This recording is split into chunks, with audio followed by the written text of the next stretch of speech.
O título do texto é a criação da Fundacentro, Segurança e Medicina do Trabalho e Acidente de Trabalho. Desde os anos 20, já se falava no Brasil sobre a necessidade de criação de uma instituição destinada a promover a segurança do trabalho nos moldes das então existentes nos Estados Unidos, Inglaterra e França. Todavia, somente nos anos 60, após a visita de especialistas da OIT ao país, é que o governo federal decidiu pela criação de um centro de pesquisa sobre segurança, higiene e medicina do trabalho, tendo a cidade de São Paulo como sede em função do porte de seu parque industrial. Assim, a Lei número 5.161, de 21 de outubro de 66, autorizou a instituição da Fundação Centro Nacional de Segurança, Higiene e Medicina do Trabalho, com o objetivo principal e genérico de realizar estudos e pesquisas pertinentes ao problema de segurança, higiene e medicina do trabalho, segundo seu artigo 1º.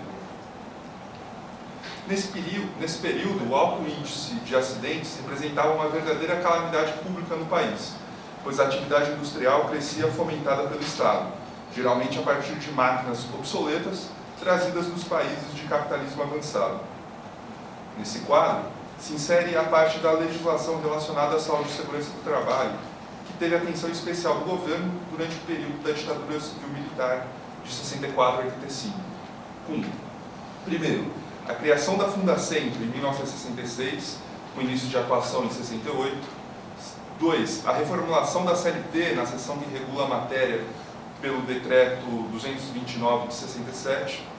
3. A edição das normas regulamentadoras em NRs em 78. Por outro lado, e aí revelando bem quais os interesses com os quais estavam comprometidos, o governo militar desonerou as empresas dos custos com seguro de acidentes do trabalho, por meio da Lei número 5.316 de 67, que estatizou o seguro e repassou os custos daí decorrentes para toda a sociedade por meio da Previdência Social. Desse modo, mais uma vez, os pleitos do capital foram acolhidos com a diminuição dos altos custos decorrentes dos acidentes de trabalho, já que, a partir de então, os empregadores somente poderiam ser responsabilizados em caso de dolo ou culpa grave, nos termos da súmula 229 do STF. Em 76, portanto, 2 anos antes das edições das NRs, a Lei 6.367 reduziu o valor dos benefícios e excluiu a reparação de alguns casos de acidente e da maior parte das doenças ocupacionais. Percebe-se que o governo buscava se legitimar junto aos trabalhadores com o discurso da prevenção de acidentes, mas a verdadeira preocupação era com a redução dos custos daí decorrentes e com o aumento da produtividade das empresas.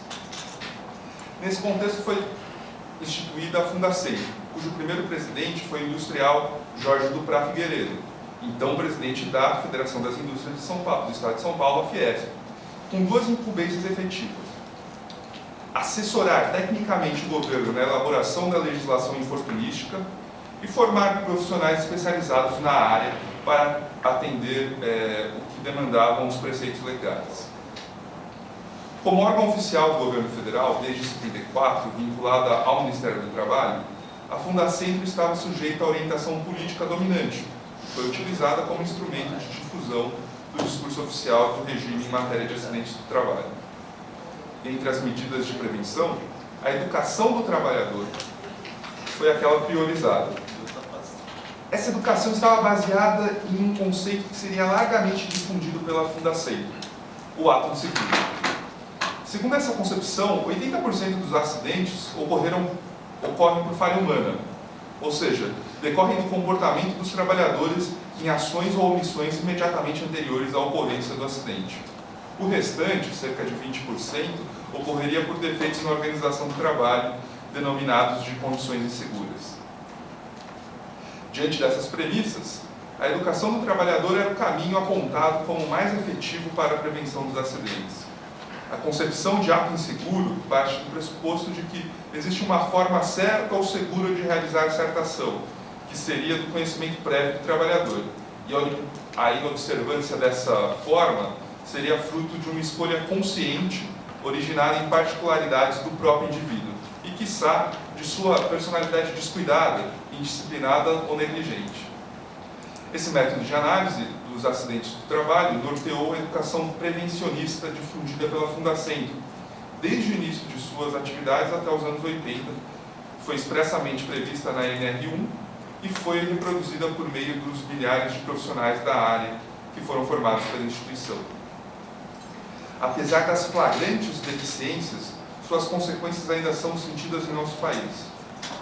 Primeiro, não davam resultados efetivos na prevenção dos acidentes, já que suas causas verdadeiras, em regras, não estão na conduta do trabalhador, e sim na deficiente concepção ou organização do trabalho. Áreas cuja responsabilidade é do empregador e nas quais o trabalhador pouco pode interferir. Em verdade, o foco na educação dos trabalhadores procurava formatá-los técnica e ideologicamente para o novo capitalismo industrial que o regime autoritário queria implantar no país. De quebra, aumentava-se o poder de controle do empregador sobre os trabalhadores, afastando-os ainda mais do domínio sobre o processo de produção. Em segundo lugar, a teoria do ato inseguro atribui ao próprio trabalhador a culpa pelo acidente, o que juridicamente é classificado como um excludente de causalidade, ato ou culpa exclusiva da vítima, e retira a responsabilidade do empregador pela reparação dos danos. Enquanto a própria Fundacentro atualmente se esforça para combater o conceito de acidente seguro, ainda hoje esse método de análise dos acidentes é predominantemente e se reproduz em laudos periciais nas diversas instituições incumbidas de investigá-los, inclusive em ações judiciais que, com esse fundamento, negam o direito à reparação.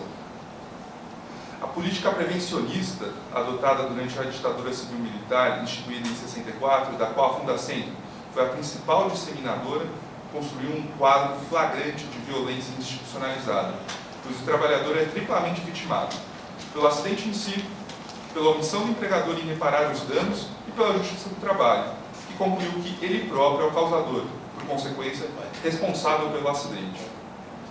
Portanto, combater a concepção do ato inseguro constitui um dos maiores e mais urgentes desafios em matéria infortunística, pois a culpabilização da vítima impede a efetiva responsabilização dos causadores dos acidentes e obstruiu a construção de ações efetivas de prevenção.